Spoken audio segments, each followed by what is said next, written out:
Baie welkom aan almal en die Israeliete wat ook terug is. Ons sien almal het 'n lekker week gehad want almal is vol smiles. Lyk my die Here was goed vir almal gewees. Ek hoop julle almal sien uit na die diens. Ek dink daar gaan 'n goeie woord wees vandag. Vars uit die oond. Dis lekker as die kerk so vol is. Dan weet ons is almal hier om die Here te dien. Kom ons maak net ons oë toe. Ons Hemelse Vader, baie dankie dat ons vanmiddag weer hier by U huis kan by mekaar kom, Here. Here, dankie dat ons U kan loof en prys. Here, want U is waarlik en U is goed vir ons, Here. Here, U het ons deur hierdie week gedra. Here, U seën ons elke dag. Here, dankie vir die woord wat Nicole gaan bring vandag. Here, dat dit 'n woord van U sal wees, Here. Here, dat sy lippe gesalf sal wees. Here, dat alles wat hy van U afbring, Here, dat die harte dit sal opvang, Here, en dat die mense sal werk maak daarvan, Here. Here, baie dankie dat ons weet dat U is baie lief vir ons.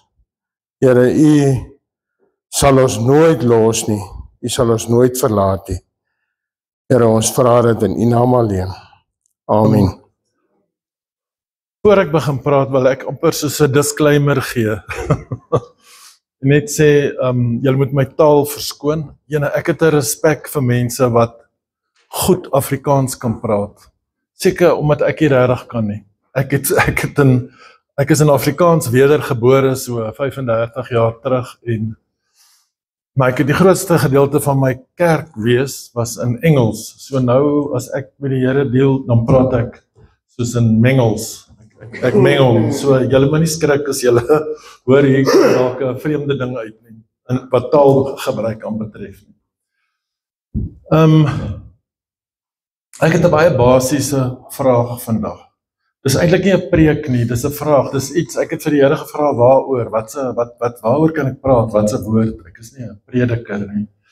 En dis net iets waarmee ek met die Here deel hierdie laaste ruk en ek dink terwyl dit daaroor kan ek dan nou praat. En so dit is nie 'n preek nie. Daar's 'n vraag en ek het dit nou vir 'n paar mense gevra die laaste ruk en dis 'n baie fundamentele ding. En miskien is dit so fundamenteel dat almal van julle dit weet, maar ek het nou eers uitgevind het. So, dis dalk so iets. So, bear with me. Daar kom die Engels nou deur. Die vraag is jy gered? Maar nou nie, julle moet julle hande opsteek nie, want ek, soos wat my oog hier gaan sien, almal is gered.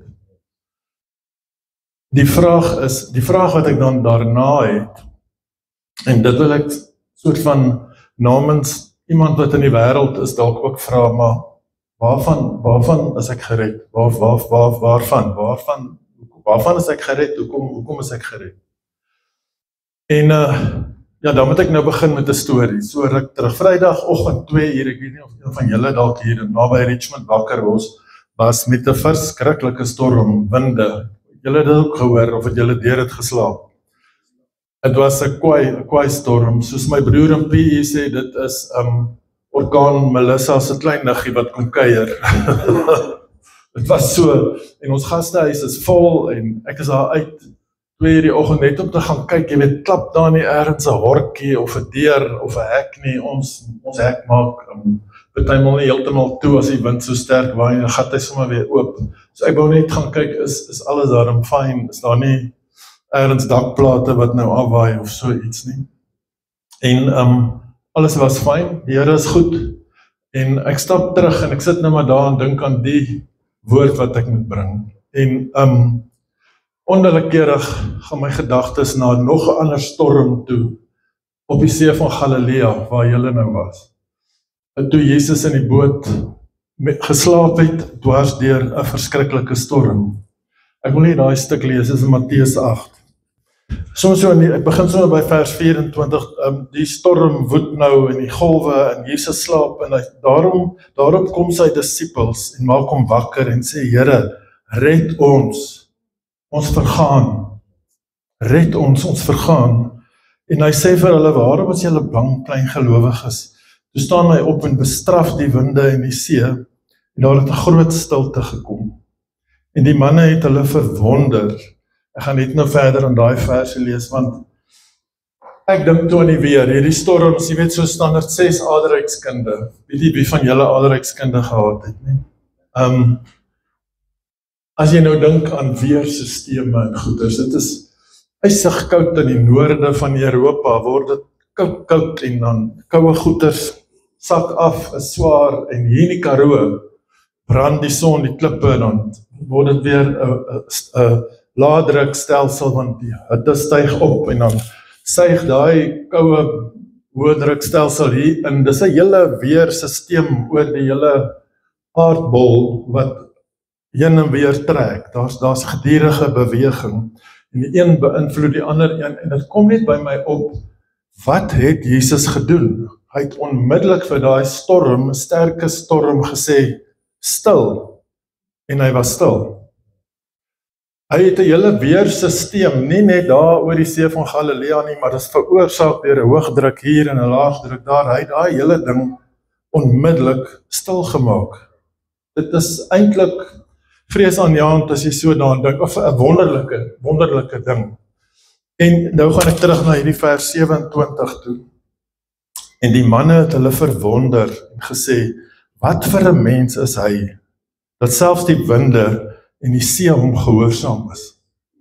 So, daar sien ons dat Jesus is nie net 'n talentvolle profeet of 'n slim ou of enige so iets nie. Hy is in 'n kategorie van sy eie.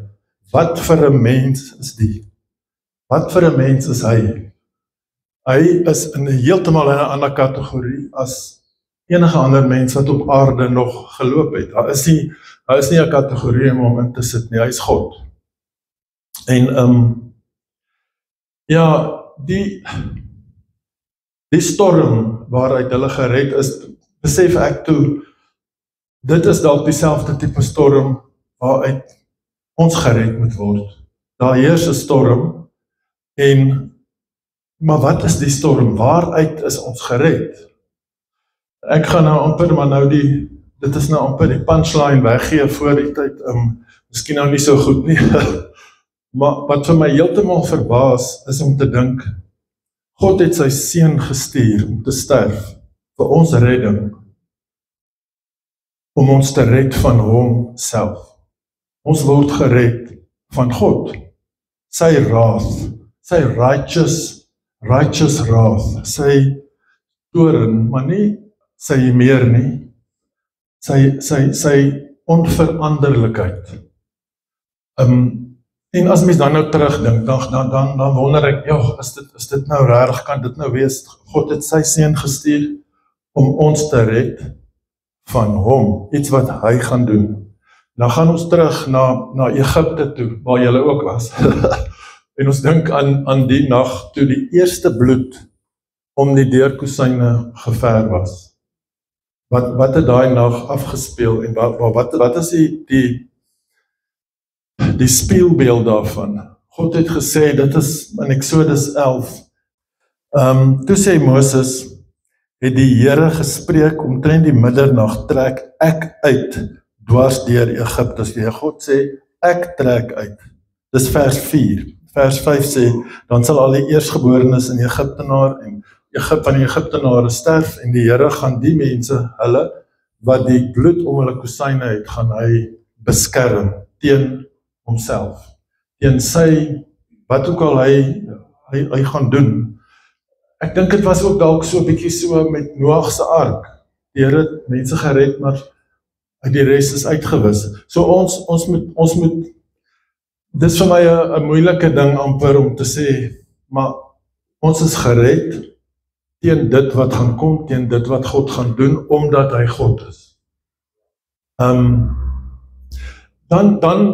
het toe my gedagtes daarna 'n bietjie begin dwaal, en ek begin kyk toe nou, maar wie is God? Wie is dan nou, ons hoor baie van God, ons hoor, daar's teenstellende goeders, ons hoor nie vandag baie, ons hoor baie vandag, God is goed, hy is lief vir jou, al daai dinge is 100% waar. Hy het sy seun gestuur om te sterf vir ons.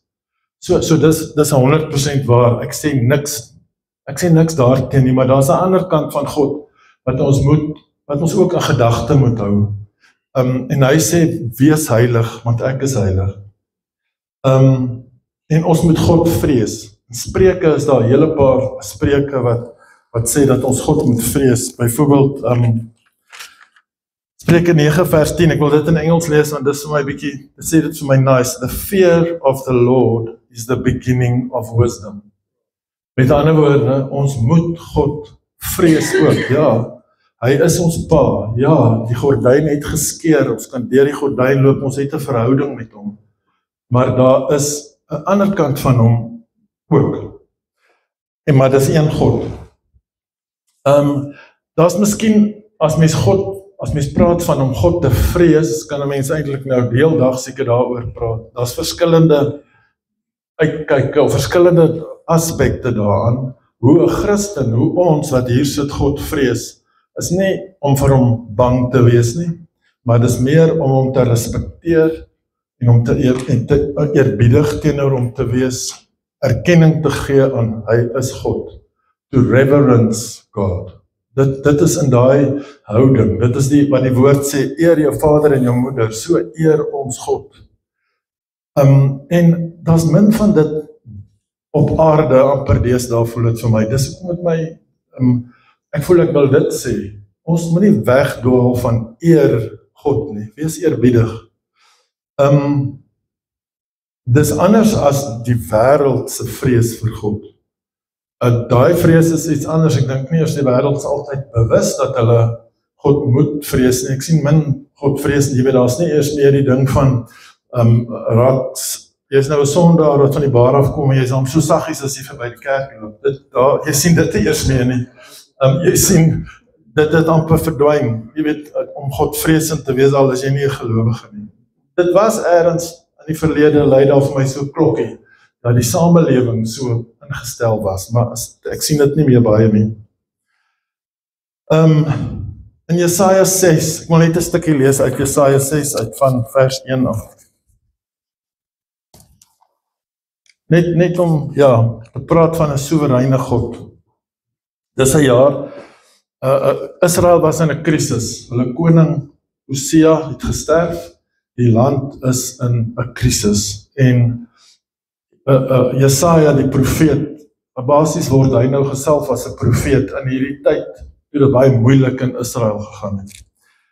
In die sterfjaar van koning Osia het ek die Here gesien, hy sien 'n visioen, sien sit op 'n hoë verhewe troon, terwyl sy some, of sy, in Engels sy train, of jy weet soos daai ding wat agter Diana in die kathedraal aangesleep is, dit is 'n half 'n teken van status en koninklikheid.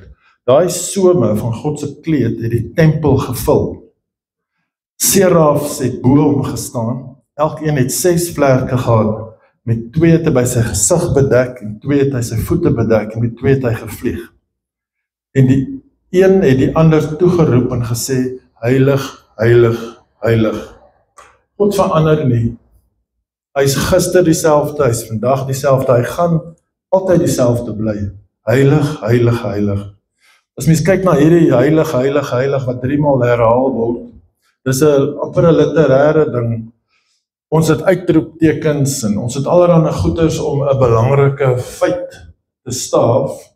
En lyk my in die Joodse oudtyd het hulle 'n ding 2 maal gesê, dan sê hulle amen en amen, of truly, truly, dan as hulle dit 2 maal herhaal, dan is dit 'n baie belangrike feit.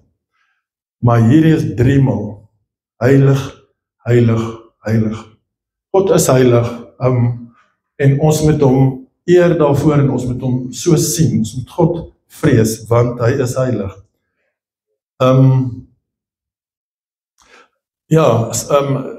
Daar's nog 'n skrif wat ek wil lees oor so iets, en dit gaan eintlik in Handelinge 17, waar Paulus in Athene kom, en hy praat met, hy moet nou daar rondhang en wag vir Timoteus om te kom, daar's een of ander reëling, en hy loop daar rond en hy sien al die afgode. Jy weet, dis 'n baie amper 'n moderne samelewing, 'n bietjie soos ons samelewing nou, half dekadent, en daar was baie kuns, en hulle het goeders gedebatteer, en almal was baie slim, en hulle vat hom toe na hierdie plek toe, want hulle hoor hom toe praat, die geleerde mense, hulle wil iets niets hoor, iets anders hoor, en hy besluit maar, hy gaan vir hulle sê, hy het verby 'n tempel geloop, wat sê, dit is die tempel is vir die onbekende God, en hy, julle ken seker die storie, en hy verduidelik vir hulle, wie is die onbekende God, wat God is. Kom ons lees dit ook net in Handelinge 17.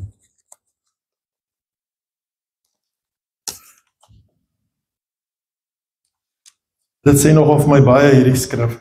Ek gaan nou nie die hele ding lees nie, maar hy praat nou met hulle, en hy sê vir hulle, God het julle gemaak, hierdie God. Hy sê, van vers 26 af, en hy het uit een bloed al die nasies van die mensdom gemaak, om die hele aarde te bewoon, terwyl hy vooraf, dis nog vir my interessant hierdie net as 'n side note, terwyl hy vooraf bepaalde tye en grense van hulle woonplek vasgestel het.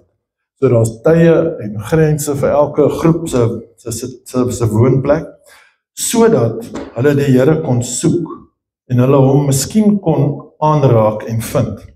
Al is hy nie ver van elkeen van ons nie. Want in hom lewe ons, beweeg ons en is ons. So sommige van hulle digters dan nou gesê het, hy hou so aan, en dan gaan ek na vers 30. God het dan die tye van die onkunde oorgesien. Met ander woorde, voor dit was hulle nie bekend met God nie, en hy sê, God het die tye van onkunde oorgesien en verkondig nou aan al die mense oral, dat hulle moet bekeer. Omdat, kyk net na die omdat, hoekom moet hulle bekeer? Omdat hy 'n dag bepaal het, waarop hy die wêreld in geregtigheid sal oordeel. So dis daai oordeel, dit gaan kom, en dan gaan ons 'n bietjie verder, en hy sê, deur 'n man, met 'n hoofletter, wat hy aangestel het, en hy het hiervan aan hulle almal sekerheid gegee, deur hom uit die dode op te wek. Met ander woorde, uit Christus gegee, om vir ons te sterf. Maar daar kom 'n oordeel daarin. So, ek weet nie of dit alles sin maak nie. Dit is waarmee ek nou met die Here worstel. Ek weet nou, hoekom ek gered is. Ek het nog altyd geweet, ek is gered, want ek wil nie hel toe gaan nie. Ek is geweet, my sondes is skoon gewas. Maar die feit dat mens eintlik gered is van die oordeel van 'n geregte, 'n righteous God, dit is nogal vir my 'n nuwe ding gewees. So dis wat ek nou maar net met julle wou deel.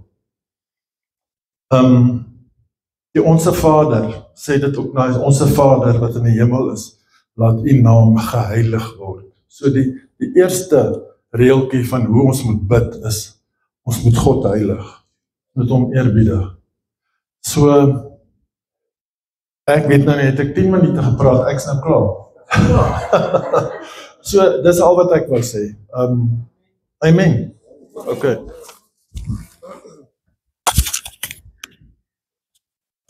Baie dankie, Nico. Dis 'n goeie nou woord. En as ek so ietsie miskien kan byvoeg. Baie mense dink, en Nico het dit mooi uitgewys, baie mense dink ek is gered van die hel. Nie is ek gered van die hel nie. Jy is gered van die oordeel van God. En die woord sê vreeslik in Hebreërs 10 en 30. Vreeslik is dit om te val in die hande van 'n lewende God. En daarom met die woord leer ons dat Jesus, en dis wat as ons hierdie ding net kan verstaan, as die wêreld dit net wil verstaan, dat God is 'n regverdige God. En sonde sal gestraf word. Want as hy dit nie straf nie, is hy nie regverdig. He's an ultimate righteous God. But he's also a very loving God. En dis ook om die woord sê, want so lief het God vir jou en vir my, vir jou daar buite, in die hele wêreld gehad, dat hy sy enige gebore seun gegee het, sodat elkeen wat in hom glo, nie verlore mag gaan nie, maar die ewige lewe sal hê, en daarom het hy self sy lewe kom neer. Daarom het hy die prys vir sonde, vir my en vir jou kom betaal. Sodat ek en jy nie in die hande van God hoef te val nie, wanneer hy sy oordeele uitstort op sonde. Want die prys is vir jou betaal. Daarom kan jy vry gaan, want ek het my vertroue in Jesus Christus gesit. Dis waarvan hy jou gered het, die oordeel van God. En vreeslik is dit om in sy hande te val. En daarom stem ek met jou saam, dis 'n heilige God wat ons moet vrees. Want hulle wat hom nie vrees nie, en wat sy heiligheid nie eer nie, sal in sy hande val. Daarom eer ons hom vandag en ja, Here is God van liefde, but he's a holy God. We should never forget that he's holy. Soos jy daar uitgewys het, 3 keer heilig. Ons deel met 'n heilige God. En daarom is dit belangrik dat ek en jy moet haat wat God haat. God haat sonde.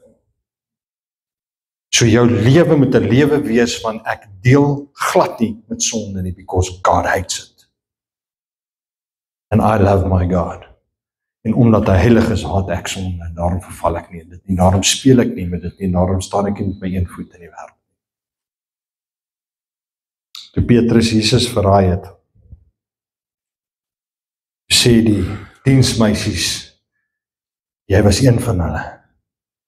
Jou spraak gee jou weg.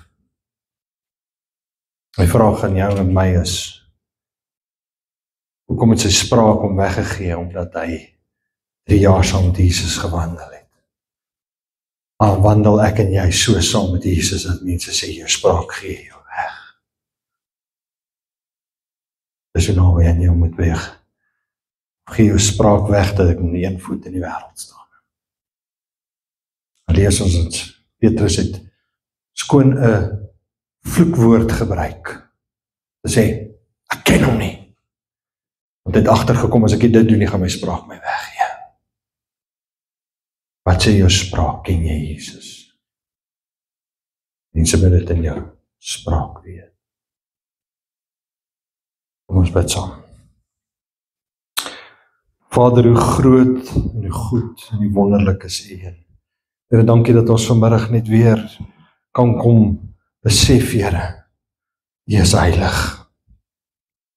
You're a holy God. Here, ek bid dat U ons sal vergewe vir die tye, Here, wat ons so luk raak met ons salvation omgegaan het. Die groot werk wat U vir ons gedoen het, Here. Dat ons soms met sonde bietjie gedabbel het, ten spyte van die feit, Here, dat ons 'n besluit geneem het om Jesus aan te neem. U genade miskien in ons lewe bietjie goedkoop gemaak het, Here. Here, ons wil vir U dankie sê, dankie dat U ons kom red het, Here, dankie dat U ons kom red het van die oordeele van God, want vreeslik is dit om te val in die hande van 'n lewende God. Thank you that you saved us from the wrath of God.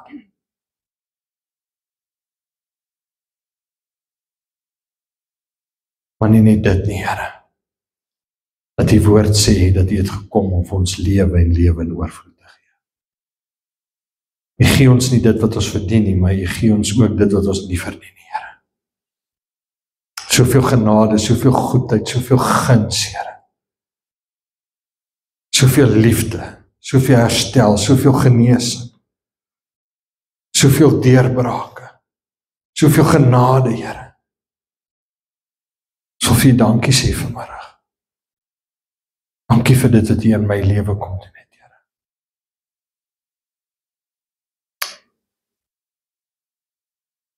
Wees nie net, daar waar jy sit net. Just have an experience right now of thankfulness. Dat laat die Here dit vir jou sal oopbreek en vir jou sal wys. In hierdie oomblik, waarvan het hy jou gered? I want you to think about that for a moment to say, Lord, You've saved me from the wrath of a living God. groot is dit nie vir my nie.